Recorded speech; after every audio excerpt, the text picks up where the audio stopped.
Hey, and welcome back to Eurolink's Metric Fastener Standards Vlog Comparison Vlog Series. It's a mouthful, right? This is episode 13, and today we're going to talk about probably one of the most iconic fasteners in our industry, the hex nut, right? You know, obviously our logo over there is got the hex nut in it, right? Boop, right there.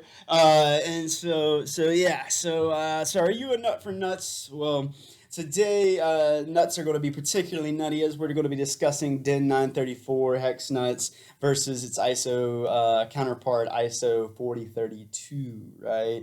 And so this is another case in which the DIN standard has been withdrawn and is in favor of the ISO standard, right? And so I don't think this is going to have a major impact on sourcing for most applications, and I'll explain that a bit as we go through today. But it may have some impact, especially on those diameters that have been excluded or fall outside of that nominal range that the ISO standard is calling out for now. So you know, let's get right into it, okay? So first, let's dive in hard with just an overview of these differences. For one, the nominal range has changed significantly. We'll talk about that in just a minute. The height of the nut has changed slightly across most of the sizes, but not all. And then, like the DIN versus ISO hex head cap screws, so your DIN 933 versus ISO 4017, or your DIN 931 versus ISO 4040 or 4014. Those M10, 12, 14, and 22 diameters are going to be very important with the hex nuts. Okay, so let me rephrase that in case that was confusing. The ISO hex nuts are going to have different width across the flats at the M10, 12, 14, and 22 diameters, and I was just drawing a connection to the hex bolts because those are the same diameters at which the width across the flats are different there as well, right? And so also the DIN 934 standard, you know, also has shifted. Whereas with DIN 934, you had to specify if it was coarse thread or fine thread. Generally, if you didn't specify, we just assume coarse thread. That's what most people are going to do. With the ISO 4032 is only coarse thread. Okay, for fine thread hex nuts, they actually have their own ISO standard. That's going to be ISO 8673. Right, and we'll talk about a little bit more about that here in just a minute, right? So let's dive a little deeper. The nominal range has shrunk from M1 to M100 in DIN 934 to M1.6 to M64 in ISO 4032. So put that a different way again, the ISO hex nuts 4032, the nominal range is going to be M1.6 to M64. So it cut out everything under 1.6 and cut out everything over 64. So you know, you might be able to still find those diameters in the DIN 934.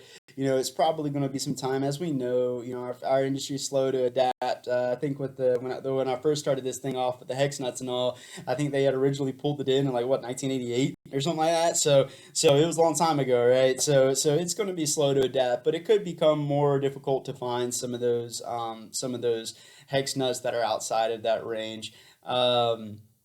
And so that's right. So I'm also going to with the ISO 8673, that fine thread, it's got its own range, its own nominal range that is different from the ISO 4032. I think that's a good topic for me to go into more detail in outside of the blog. So I'm actually going to write a complimentary blog on that one, and I'm going to try to have it released on Tuesday before I head out for the PAC West NFDA tabletop conference and show and all. So I'll be there representing YFP, Young Fastener Professionals, right? So if you're there, you know, come look for me. I'd be happy to talk with you and meet with you and talk about the blog or just whatever. But yeah, that'll be something I'm going to write in my blog. Speaking of blogs, I have been writing blogs now. So in addition to talking in my blogs, I'm also writing, right? So it's scary. I think it's been good. I've already got about 3 blogs out there. So far, I've been working on a series on A2 versus A4 stainless steel. So if you want to learn a little bit about that, by all means, check out the blog. It's under news on the website, right above where the blogs are. And then I'm also got a blog editorial series that I'm doing. It seems like most fastener companies have some kind of fastener news thing, and a lot of times I just repeat the same information in different formats, and so I wanted to do kind of our own thing that fits like what we're about. And so our news is particularly on like world affairs and things going on in the world that could affect, that will can affect or will affect importing fasteners into the United States. So since we're an importing distributor, I figured that fit our niche, right? And so check that out. The hot thing right now is the whole COVID-19 thing. And so I'll talk about that a little bit more towards the end. Side note, oh yeah, I already said all that. But I digress back to the normal nominal exclusions, right? So like I said, M1.6 to M64, that's your ISO 4032. And then remember, you have your preferred diameters and non-preferred diameters. Non-preferred diameters can be a little bit harder to find, or they might not have fine threads in them and things like that.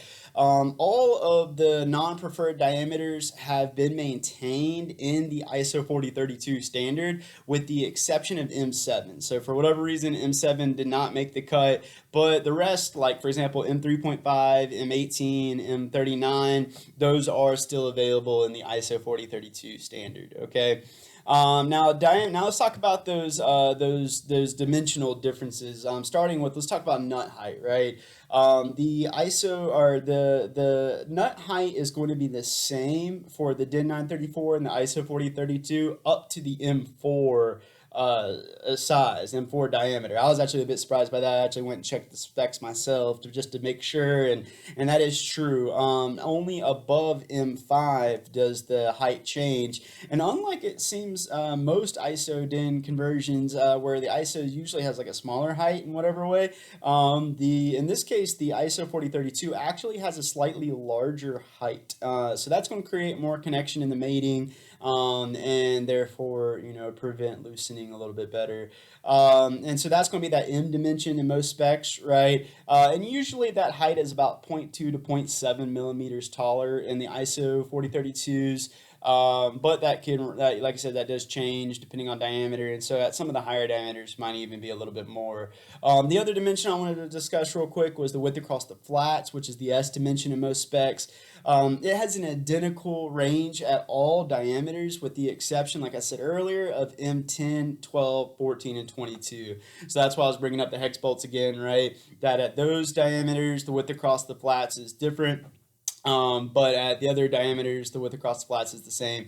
Now, the one thing though with the nuts is that, the width across the flats being different might not be, even at those sizes, 10, 12, 14, and 22, might not have an effect on the application. So you have to talk with your engineer about that. But it's a common misconception that the width of the nut needs to match the bolt, for preventing loosening and other reasons, right? And I was actually just reading about that in Link earlier, that they were showing that in Link magazine. There's an article about that right now, actually, that's a common misconception, that the width across the flats of the nut does not necessarily have to match the bolt.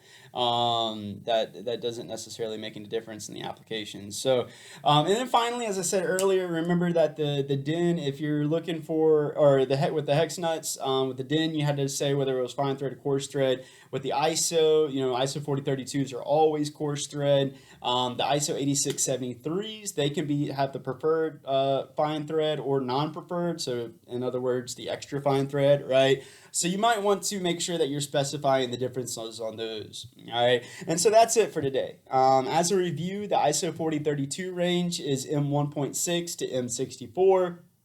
Cutting out those diameters below M1.6 and over M64 that existed with the DIN 934 standard. The height of the nuts are the same up to M4, and then above M4, so M5 and beyond, the height of the nut is going to be slightly taller, so it's going to be a slightly taller nut with the ISO 4032s. And then the width across the flat is going to be the same in all diameters except M10, 12, 14, and 22. And then lastly, whereas with the DIN 934, you had to say, fine thread or coarse thread, and this one, the ISO 4032s are only coarse thread, whereas the ISO 8673s, you might want to specify thread pitch, because they could be non-preferred or preferred preferred fine thread, right? And so that'd be another thing. I'll see if I try to get a chart together for you guys to put on that blog, on the standalone, or not blog, the standalone blog that I put, that's complementary to this vlog video.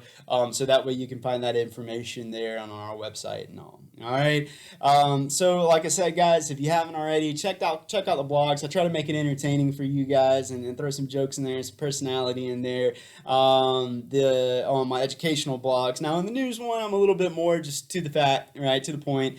And so coming back to that COVID-19 thing, there are some big things going on with that. So please be sure to check out those news reports. I'm going to release the next one. I already typed it up, but I'm going to release it tomorrow and publish it. We are here on standby, as you're having trouble maybe finding manufacturers in Asia or maybe possibly even Europe as it spreads.